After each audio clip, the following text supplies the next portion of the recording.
Hello, everybody.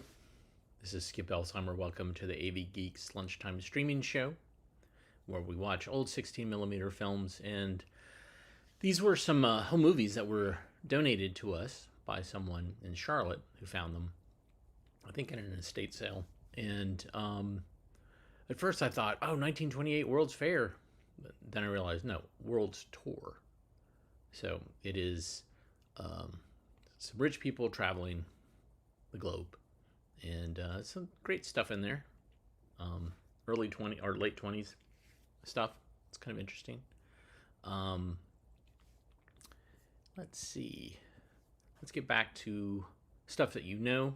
Our good friend at Coronet. Somebody pointed out the other day that these crowns are really just Coronet crowns. The crowns that are showing up in the chat. That's a nice, positive way to spin what is an annoying thing that YouTube has done. And if you don't like to have a crown next to your name, because this is gamifying, you're engaging with me. Excuse me. You can click on the crown, and then you can basically don't participate in the leaderboard, and that will turn it off. I can't turn it off on my side, but life. All right, so here is Earth, its structure. Enjoy.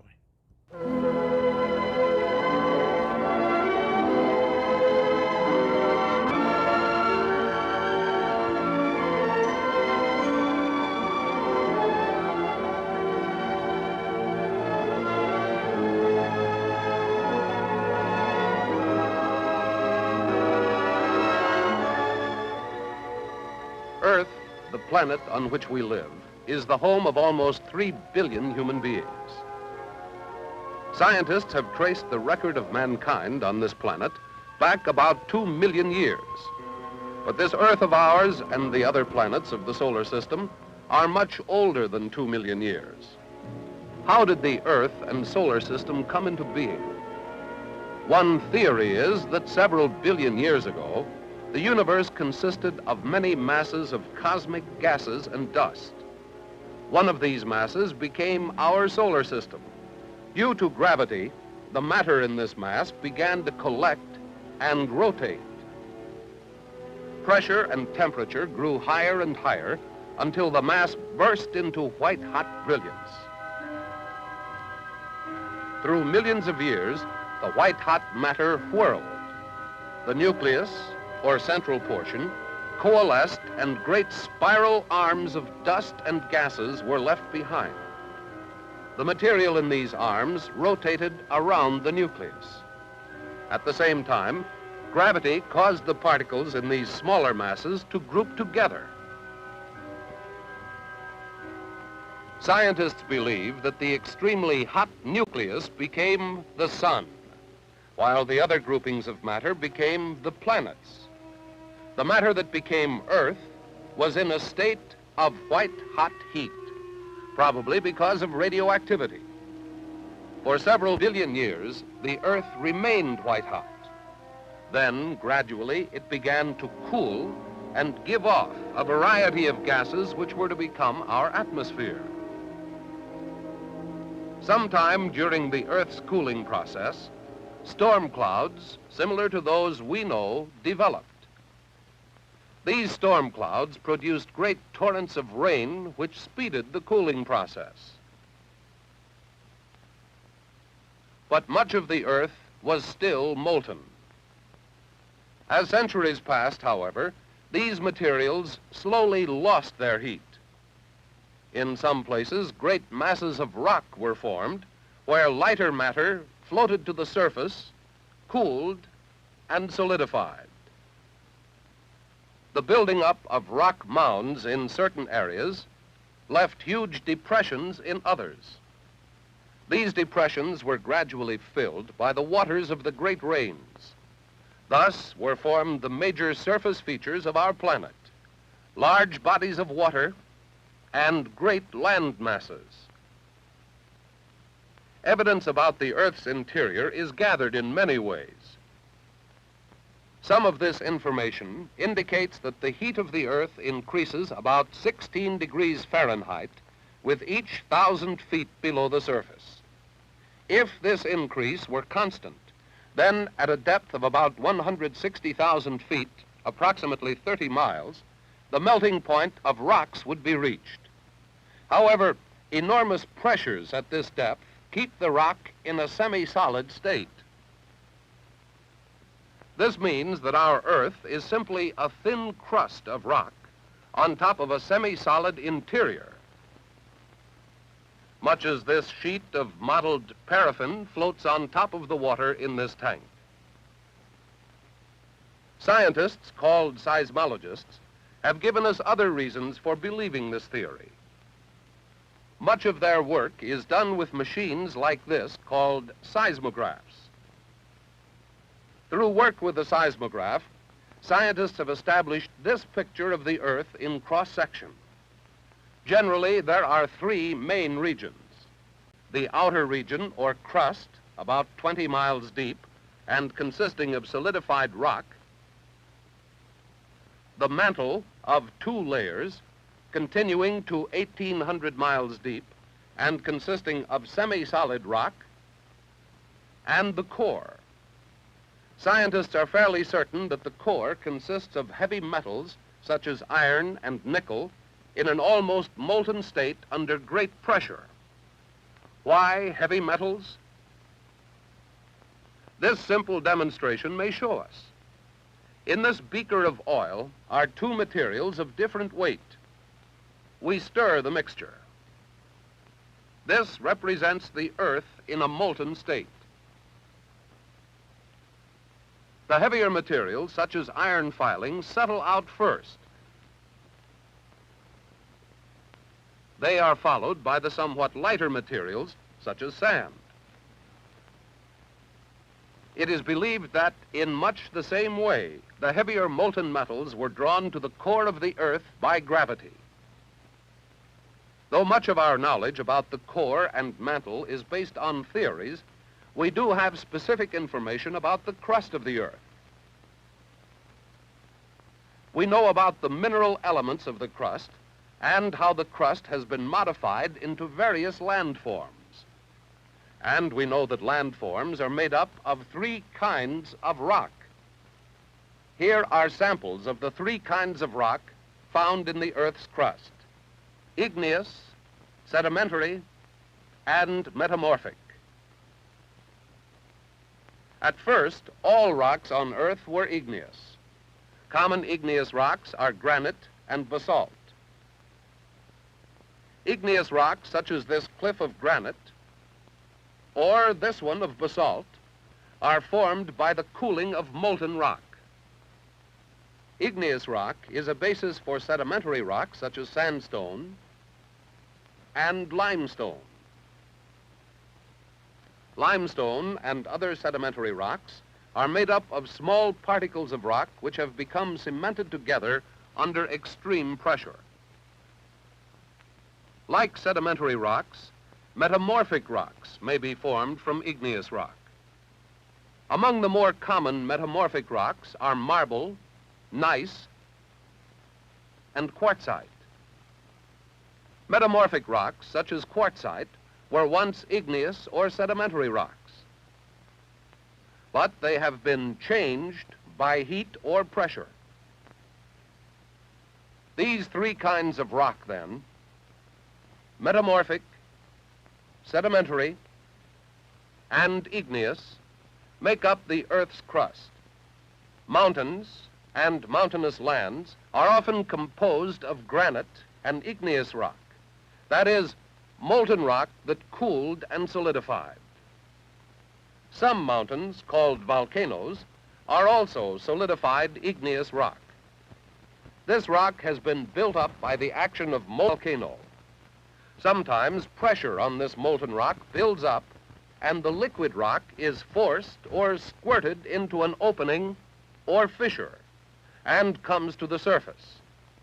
In time, this molten rock will solidify to become igneous rock. Running water is chief among the natural forces that attack igneous as well as other rocks. Water tends to wear away particles of these rocks and carry the particles away. These particles tend to settle out of the water, as we see in this sandbar. If this material were subjected to intense pressure, it would become sedimentary rock. In the Grand Canyon is a vast collection of sedimentary rocks. These rocks have been exposed by waters of the Colorado River as it cut deeper and deeper into its canyon. Each of the sedimentary rock layers of the canyon represents an accumulation of billions of fine particles of rocks which settled out of the water. Some sediments were deposited by wind rather than water and became sedimentary rock. We know that certain forces within the earth, such as heat and pressure, can change sedimentary and igneous rock. Marble, for example, is a metamorphic rock. Long ago, sedimentary rock was changed by heat and pressure into this marble. Across this great home of ours, the earth, the land, and the floors of the oceans are composed of one or more of the three kinds of rock. Scientists, using specialized equipment, have given us theories about the interior of the earth and its structure. Other scientists have given us theories attempting to explain the formation of the earth and the great changes that have taken place in its long history. Scientists are continuing their work today, mapping the surface of the earth, its oceans and continents, and exploring and gathering information about what lies below the relatively thin crust of our planet. Through their work, we may, in future years, know more about our Earth and its structure.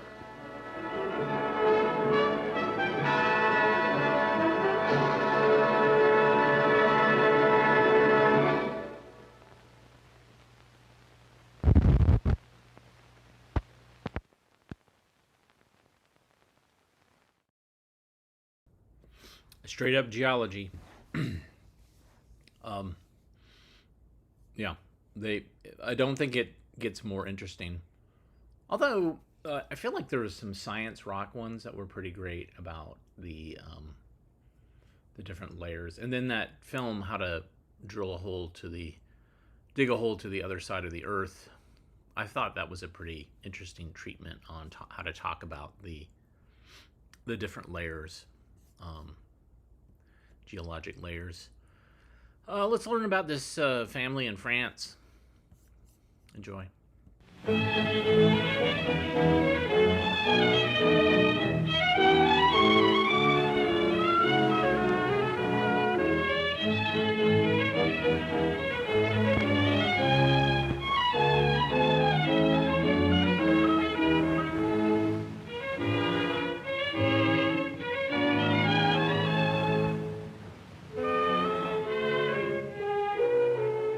The morning mist over Paris is clearing under the summer sun in this old residential section.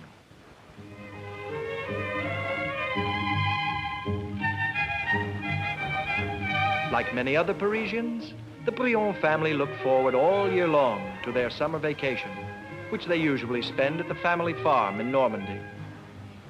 That's where Monsieur Brion was born, and where Pierre, Claude, and Mama will spend the next few weeks with Grand-Père and Grand-Mère Brion. Uncle Jules is taking them in his taxi. It'll save train fare and they'll share the gas bill. Mama Brion thinks that Uncle Jules is lucky to own his own taxi and be able to take a day off now and then and go for a drive in the country. Monsieur Brion cannot go. His handbag shop is a one-man business. He makes and sells his own merchandise. He works hard to keep up with his customers' needs. But hard as he works, he never seems to catch up. He never has time for a vacation.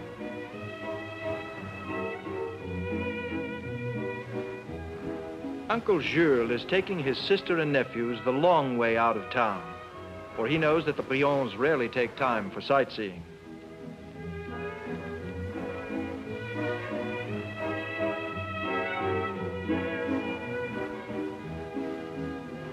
The route takes them past many famous landmarks along the Seine, past the Cathedral of Notre Dame,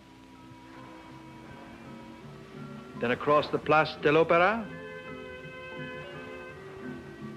and past many historic buildings to one of the largest squares in the world, the Place de la Concorde.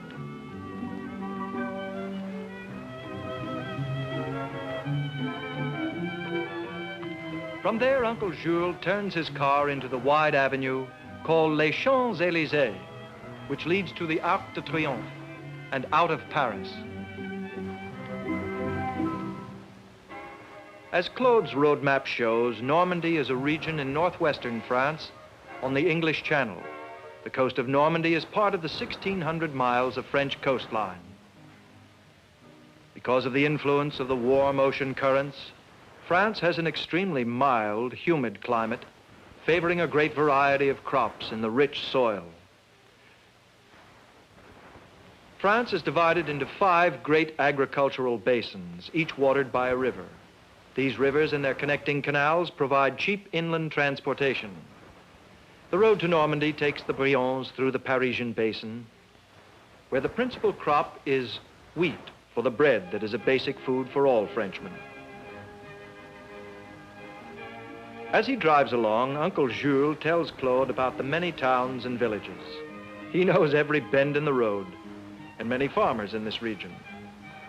Most of the land in France is owned by small farmers, and so the countryside is dotted with farmhouses and small farm communities.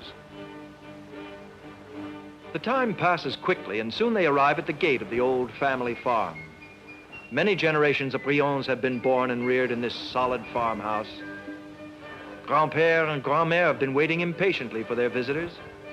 And although it's only a few hours by train or car to Paris, they have been to the city only twice. And then they thought it too noisy and confusing. According to tradition, kisses are exchanged on both cheeks. Grand-père is surprised at how Claude has grown since last summer. Most French farms are occupied and worked by their owners. A farmer like Grand-père Brion considers himself only the guardian and trustee of the family land and keeps it up diligently for the next generation. By careful fertilization, crop rotation, and intensive cultivation, productivity is high. Grand-père is justly proud of his fruit trees, his vegetables, his fat cattle, and his flocks of geese and chickens. And grand-mère, she takes pride in her preserves made from homegrown fruit, her butter and cheese, for which Normandy is famous throughout France, and indeed the world. Part of her day is spent in planning the meals.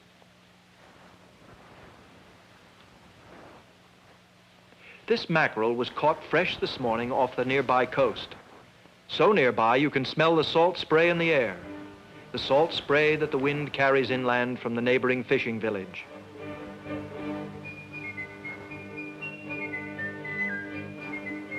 Just like the farmers, Norman fishermen follow the calling of their forefathers. Herring and mackerel fishing is a hazardous occupation, and many have lost their lives in the stormy Atlantic. These people are a hardy folk, descendants of the Vikings of old. Their seafaring tradition has endured. Today there are French ships and sailors in all the ports of call throughout the world.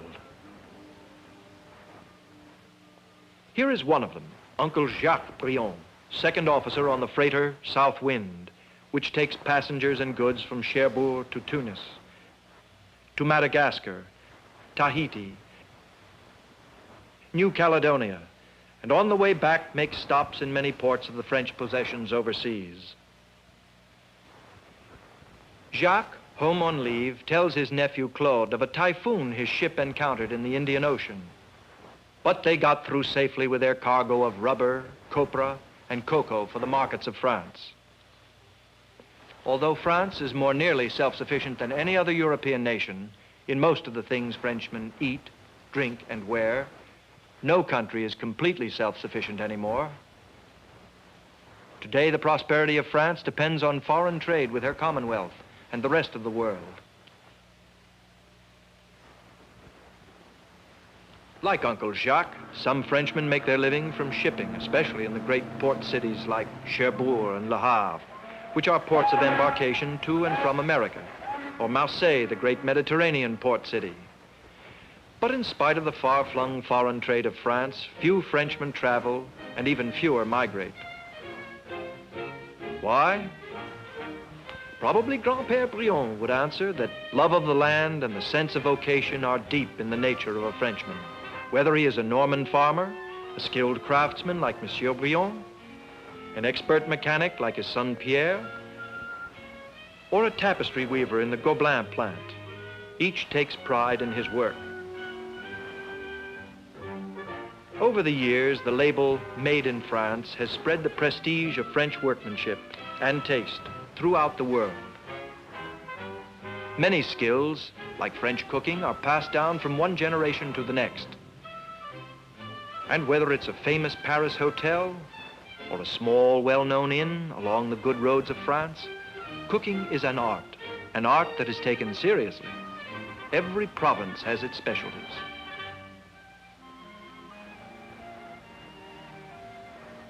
Wherever Frenchmen live, wine is a traditional part of the daily diet.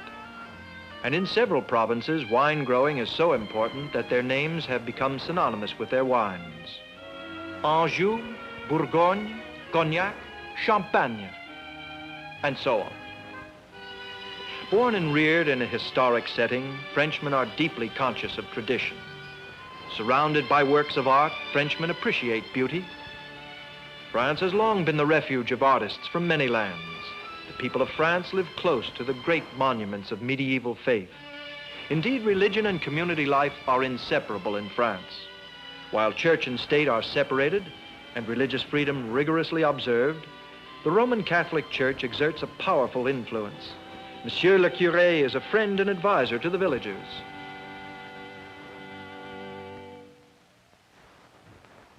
Feast days are of religious character. They provide a welcome change from the quiet village life.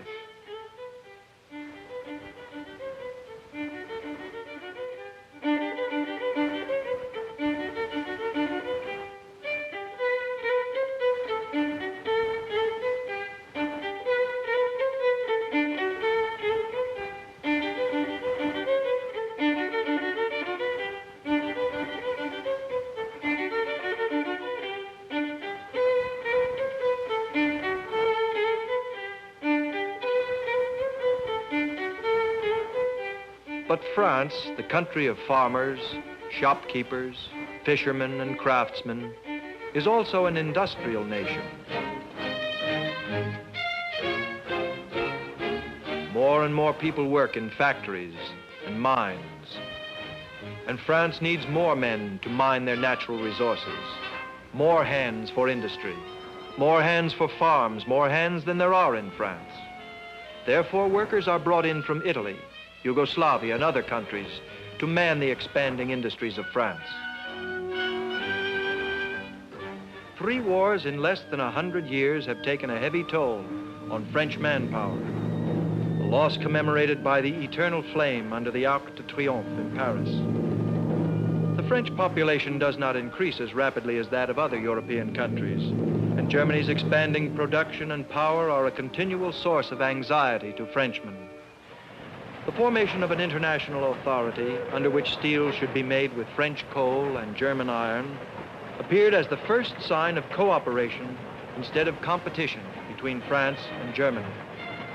But if France's traditional rival is across the Rhine, her traditional friend lies across the wide Atlantic. This friendship is old and deep. France helped America to achieve independence. The Statue of Liberty, a gift from the people of France, symbolizes this friendship. And so does Omaha Beach, where American troops landed June 6, 1944, to begin the second liberation of France from German occupation within a generation.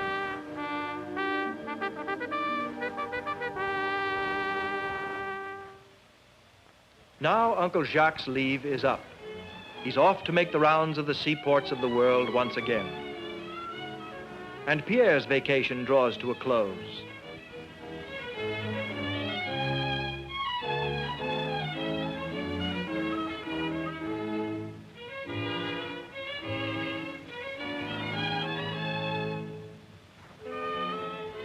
The old folks insist upon sending the family back loaded with fresh food from the farm. Grand-Père Brion advises Claude to study hard. He may even become a professeur, which would be a great honor for the Brion family. But Claude hasn't decided what he wants to be. Perhaps an artist. Perhaps a mechanic like his brother Pierre, or a ship's officer like his Uncle Jacques. A member of the Garde Républicaine, or even the president of the French Republic.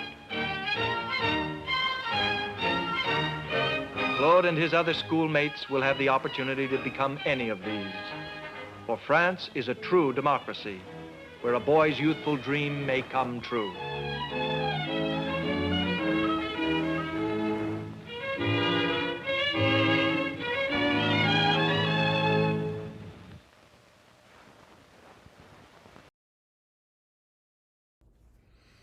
Pretty great. I think Milan Herzog maybe did it. Milan being a Croat filmmaker who ended up in the United States and started doing educational films for EB. So, yeah, there's definitely an interesting vibe to this period of films from EB, because it's all told from the standpoint of a family. So you get to see the whole dynamics of a family. Other films that deal with geography don't necessarily, they just kind of take a broad view. They look at a map and then they talk about resources and they talk about history and stuff like that. But yeah, whenever you see country and its people, or continent and its people, that generally means that we get to learn about a family who's doing something. Okay, so this film, I got this on eBay, and we just scanned it this morning. And so this is interesting because it is a work safety film, but it's not meant to be shown to the workers. It's meant to be shown to supervisors, managers, so that they can craft a work safety program for their new employees. So it's subtle.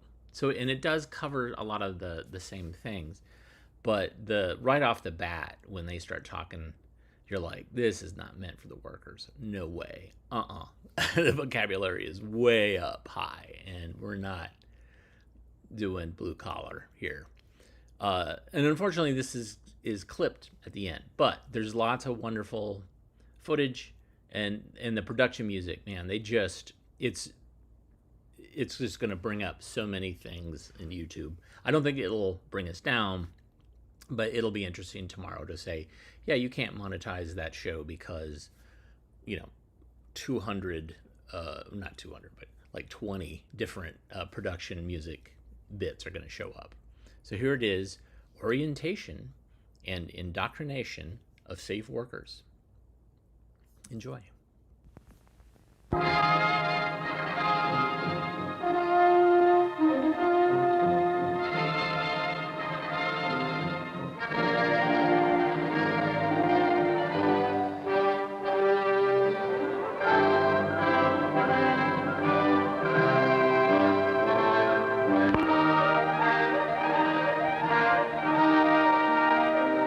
Paced by our competitive economy, the rapid rate of technological change that occurs in the race for industrial superiority exerts a powerful influence on today's industrial training techniques.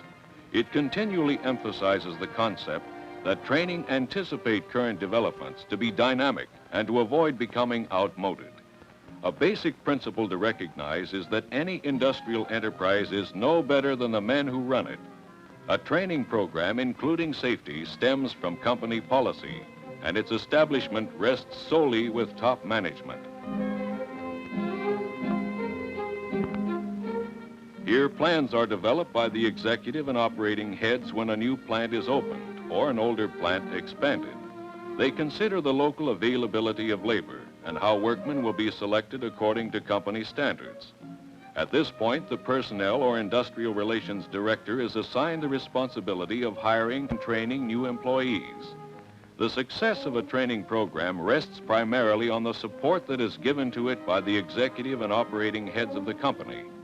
The methods and procedures by which all training is carried out are of prime importance in gaining and maintaining the interest and enthusiasm of the workmen and their immediate supervisors. But the example must be set at the top.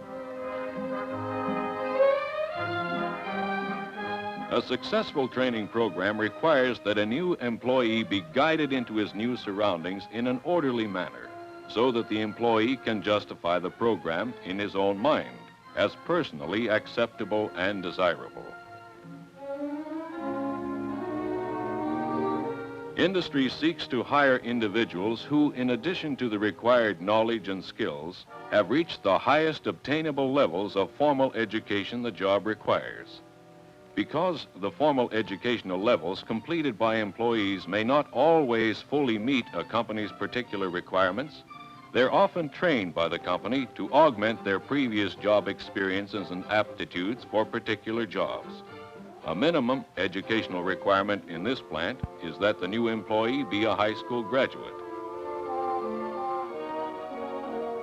Most employers require prospective employees to undergo complete physical examinations. The examining doctor is familiar with the company's operations because the main purpose of the examination is to determine the employee's physical capabilities for a particular job assignment and to disclose any physical defects that might preclude such assignment.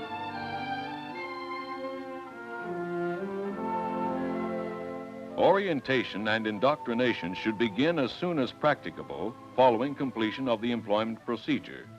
Although they usually go hand in hand, orientation means familiarizing a new employee with his working environment, whereas indoctrination means instruction in company policy and job procedures, including the safe way of performing assigned tasks.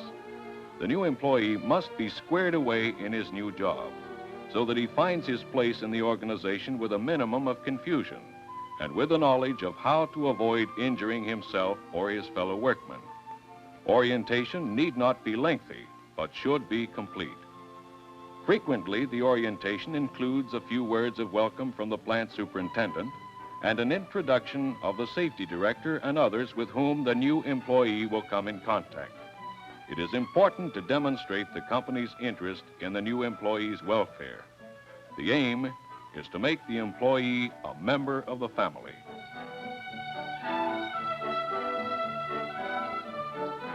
The safety director explains the company's safety policy, safety rules, what to do in case of injury, and where to obtain first aid or medical attention.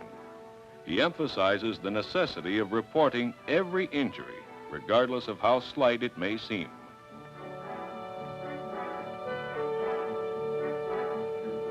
The requirements for wearing protective equipment, authorized operation of machinery, prohibition of horseplay, and reasons for observation of safety signs are explained. At this point, the safety director impresses on the new employees that as members of the company family, they are expected to report any unsafe condition or practice that they observe.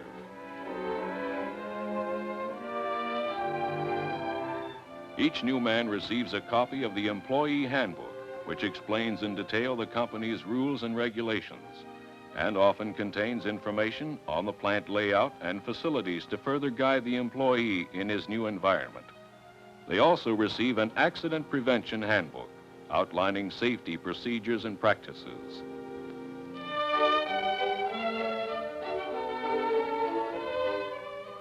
Here, the workmen are issued the required personal protective equipment, including hard hats, safety glasses, and other appropriate accessories to minimize the hazards of their particular jobs.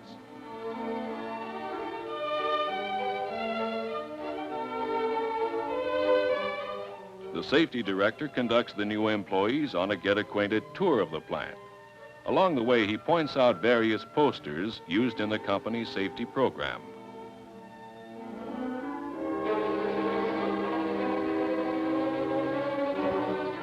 An alert industrial organization recognizes that learning is a process of experience, growth, physical and mental reaction to the worker's environment, and that this is a continuous, never-ending process.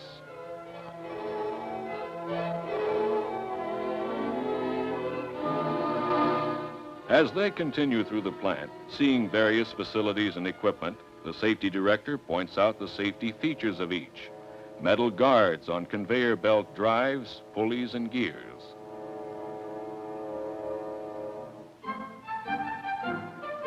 Modern industry has recognized that specialization is necessary for its growth and successful operation.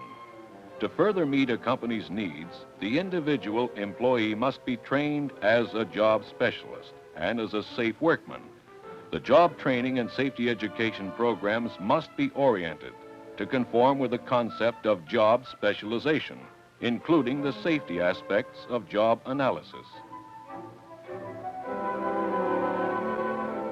When the new employee is taken to the department in which he will work, he meets his supervisor, who explains the department's specific safe practices and checks the employee's required personal protective equipment.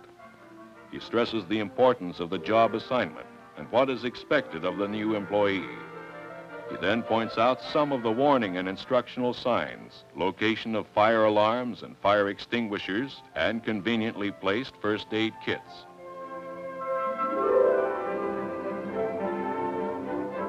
The immediate departmental supervisor occupies the key role in the employee's training and safety programs. Therefore, he needs all the help that management can give him. In the mind of the employee, he not only represents management, he is management. Top management's policy on safety is directly reflected by the supervisor's attitude, which in turn influences the employee's attitude. Enthusiasm for and interest in safety must gravitate from the top down through the organization. The process will not succeed in reverse. At a meeting of company officials, it is agreed that as an aid to operating efficiency, it might be well to initiate an accident prevention training program. A Bureau of Mines representative is called in, and he proposes a plan of action to promote safety and efficiency. Safety and efficient production are, or should be, so interlocked as to defy separation. Accidents and injuries disrupt production and are expensive. Their prevention will avoid much human suffering and burdensome medical expenses and will reflect favorably in the company's profit and loss balance sheet.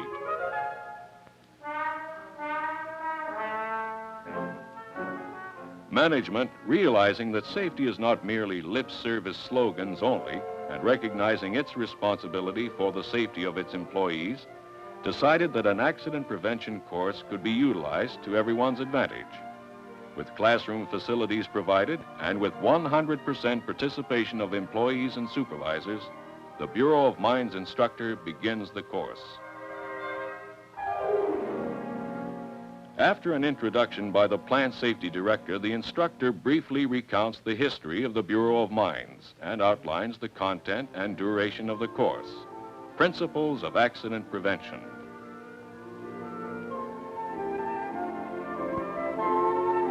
The primary aim of the training is to encourage the workman to think safely, to stimulate his safety consciousness by making him aware of the dangers that lurk in his environment, and to condition him to react safely.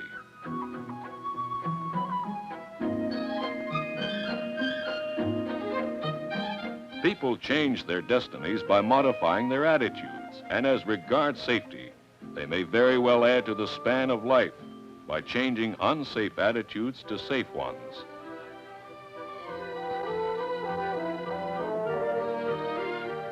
Throughout the course, the individual need for understanding of safety principles is stressed. Recognizing that more must be done than just telling people to act safely, each class member should be motivated and encouraged to think of himself as his own safety engineer.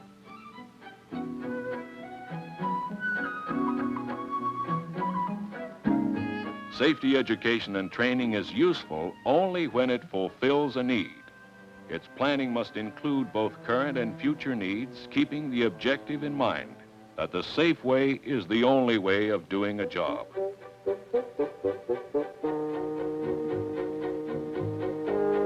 People learn and react through their 5 basic senses: hearing, seeing, feeling, tasting, and smelling. But before the maximum potential of these senses can be fully realized, they must first learn to think safely. Accident prevention training aims to develop this thinking ability.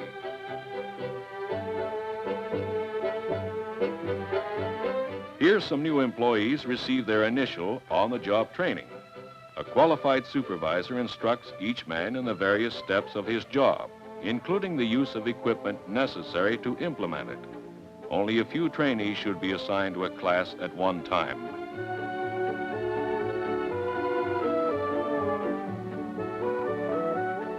The supervisor establishes a rapport with his men.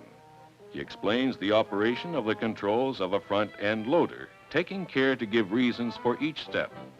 He listens to all possible questions and gives the men answers that remove all doubts as to how the machinery runs and should be handled. He emphasizes that to avoid injury, special safe practice rules apply to this machine and instructs the men accordingly. The supervisor has accomplished the first step in the 4-step method of training. The aim was to prepare the learner. The second step is to demonstrate the operation. The prepared learner now observes actual operation of the front-end loader. The supervisor emphasizes the key points and the safety aspects. He repeats the demonstration until he is sure the workmen have caught on.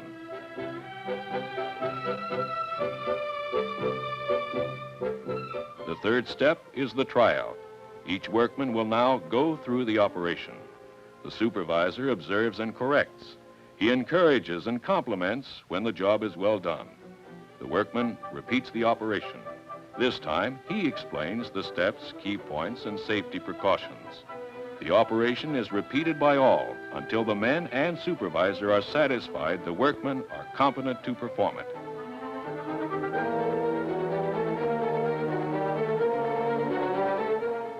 The final step in the 4-step method of training is the follow-up. The workman is now on his own. He can get help if he wants it, and he is checked frequently by the supervisor. Then gradually the supervision is tapered off.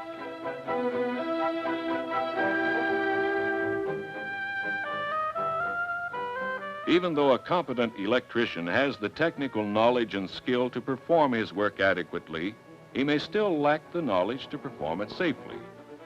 Accident prevention training, therefore, is designed to supplement this skill and knowledge by enabling him to perform his work both safely and efficiently. The training program should be based on the plant's electrical equipment and applied to specific plant operations rather than to generalities and indefinite recommendations. Capable instructors and a well-organized safety program will contribute greatly to the safe, efficient operation of an industrial plant. A well-rounded safety training course will also cover instruction in first aid training, emphasizing the use of artificial respiration.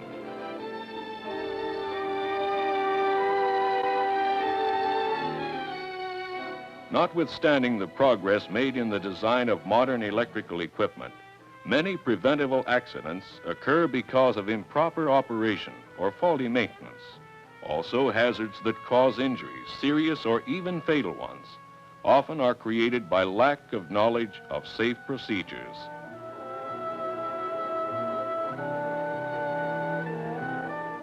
Before electrical equipment is tested or repaired, the main circuit breaker is opened to remove the load from the line. Depending upon the location of the equipment, adjacent switches are opened to prevent feedback of voltage from other sources. If the motor or machine is remote from the main control, the switches should be locked out. This provides visual evidence that the circuit is de-energized. After it is certain that all power to the circuit is off, repairs can be made. To replace the belt on this machine, the protective covering or guards are removed.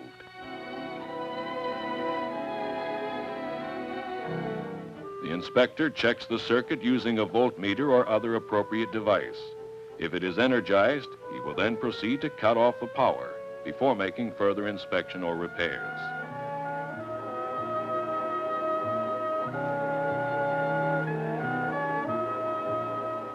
Loose clothing should not be worn when working around electrical equipment because it might become entangled in moving parts. And wristwatches, particularly with metal bands, rings, metal pens or pencils, or chains, should be removed from the person to prevent accidental contact and a possible shock hazard. The electrical crew must use all necessary protective equipment. The kind needed will be determined by the type of circuit, nature of the job, and conditions under which the work must be done. Common kinds of protective equipment include rubber gloves, sleeves, insulating floor mats, line hose, safety belts, fuse tongs, and switch hooks.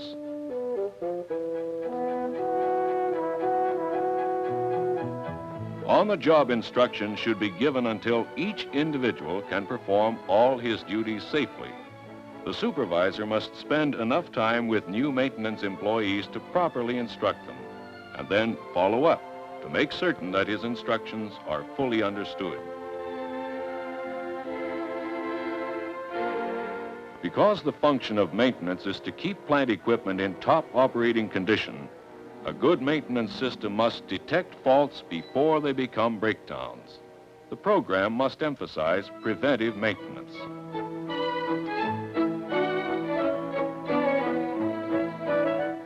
Maintenance men should be selected for their mechanical ability, alertness, and willingness to learn how to operate and repair all equipment in their duty area. Safety for them will probably not follow a fixed pattern, but a constantly changing one to which they must readily adjust. Viewed in this respect, a maintenance man should have extensive training in accident prevention, more than the average workman.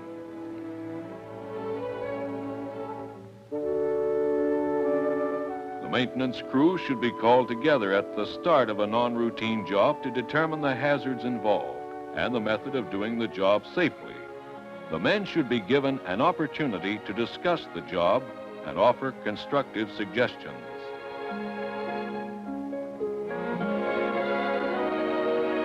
The working tools of a maintenance man must be inspected to be sure they are in good condition before being used. In addition to the usual tools, he is concerned with ladders, safety belts, slings, and ropes, gloves, safety goggles, safety shoes, skull protectors, respirators, and other protective equipment.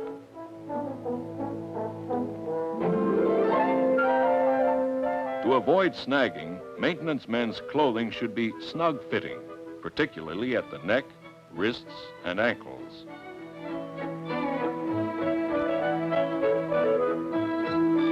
If a man needs only a few tools, a special belt will be useful to carry them. To prevent back injuries in case of falling, tools should be secured at the side rather than on the back of the belt.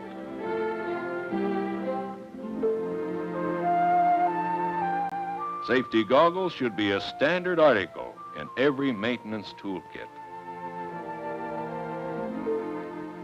When working in high places or when entering a manhole, bin, or tank, the use of a safety rope is imperative and should be attached to a permanent support.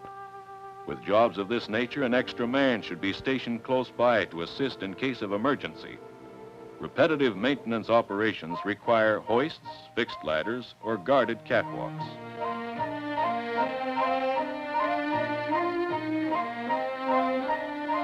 Where pipelines are installed that carry liquids or gases under pressure, accidents have occurred when workers, because of their inability to identify the lines, opened the wrong valve or disconnected the wrong pipeline. Pipelines can be identified through the use of a color scheme, tags, or stencils.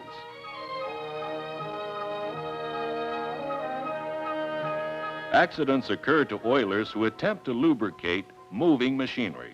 Special precautions or instructions should be noted on certain types of machines that must be stopped to lubricate.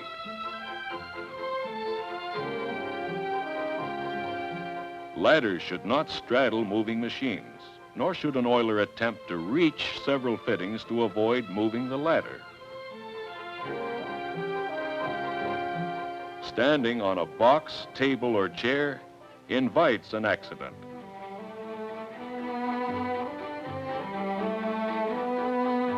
As a safety precaution, before a repairman works on or near an overhead crane runway, he should notify the crane operator of the work to be performed.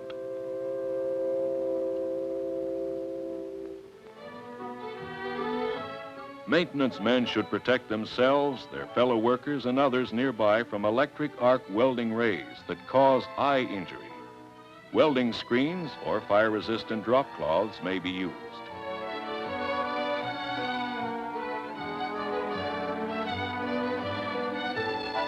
Fire extinguishers should be located near or attached to all welding equipment. A well-ventilated maintenance shop is especially needed when welding, paint spraying, or cleaning of metal machinery.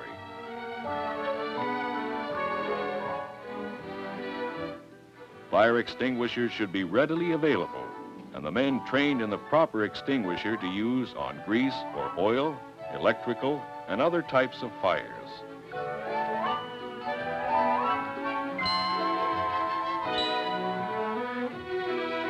Men, machines, and materials are the three main components of industry.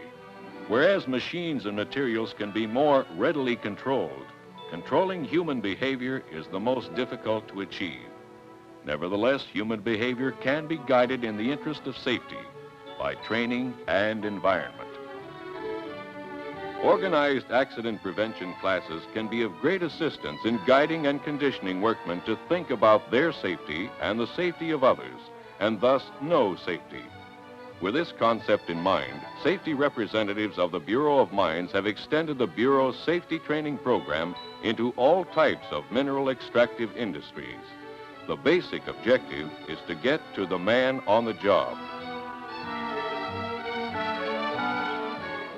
Training can be conducted before, during, or after a working shift. Workers can be trained in any size group, but a small one is preferred. In this underground mine safety class, the instructor maintains interest with effective demonstrations that pertain to the facilities of this particular mine. He uses a wide variety of visual aids.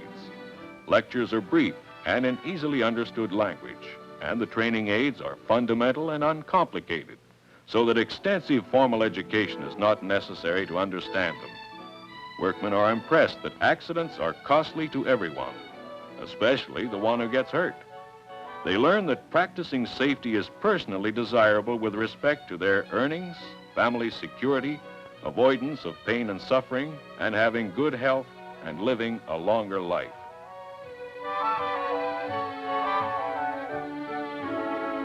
Setting a good example for the workmen with active, enthusiastic participation in an accident prevention program by all levels of management is necessary for the success of any safety education and training program. Devoting time to safety on the job impresses the men and is something they don't easily forget. Here a workman starts to use a grinder, but remembers something he learned in safety class. The instructor's warning to always wear safety goggles or face shield to protect the eyes when using a cutting or grinding machine.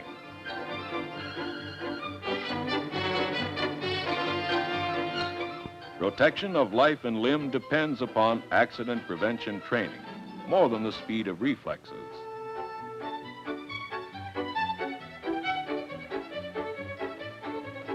Accident prevention is not an inherited trait.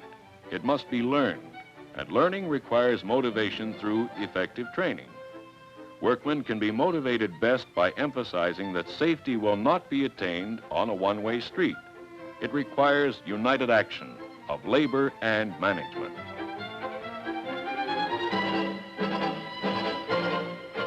There is no clear-cut distinction between education and learning. They blend successfully with each other.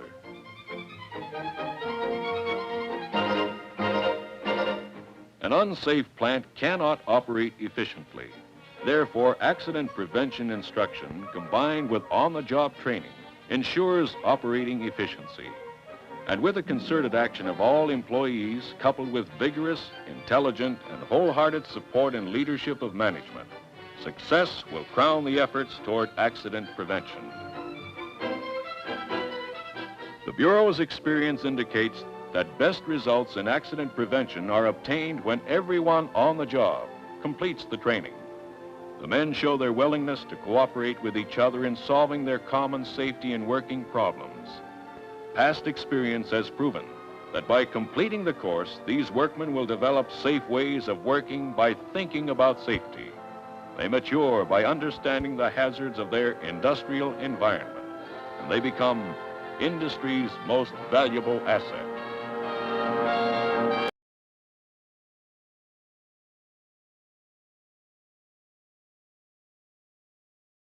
Oh, so it is mostly the entire film.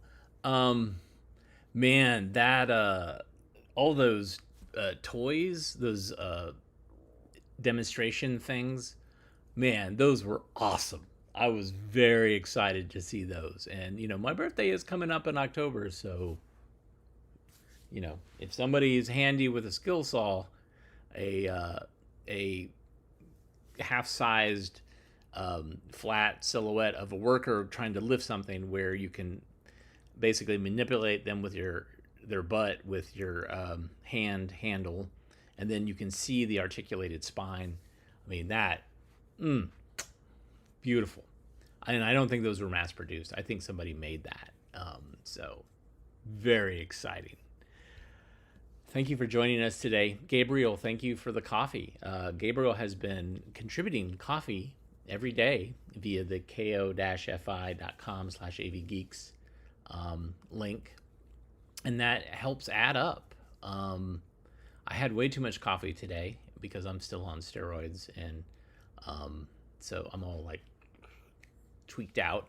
But this is going to help because we are moving some shelving today, myself and a college student who is eager to make some money. We're schlepping some stuff around because we're doing some more work at the archive upstairs in the office, cleaning up some issues that we've had for a long time there. So thank you for the coffee. Thank you for the comments. Thank you for all the production library music that we heard today. Thank you for being irritated by, but not to the point of distraction about the crowns that YouTube have decided to implement on this chat and channel. And just thank you for you. Thank you for watching. It really means a lot to have kind of folks that I know, tune in every day. It really does make a big difference, and it gives me joy to give you joy, or it gives me joy to irritate you with films that I show. Either way, there's things I like. But yeah, we'll be back again tomorrow, Friday, and everybody have a great rest of your Thursday. Take care. We love you, and we'll see you soon.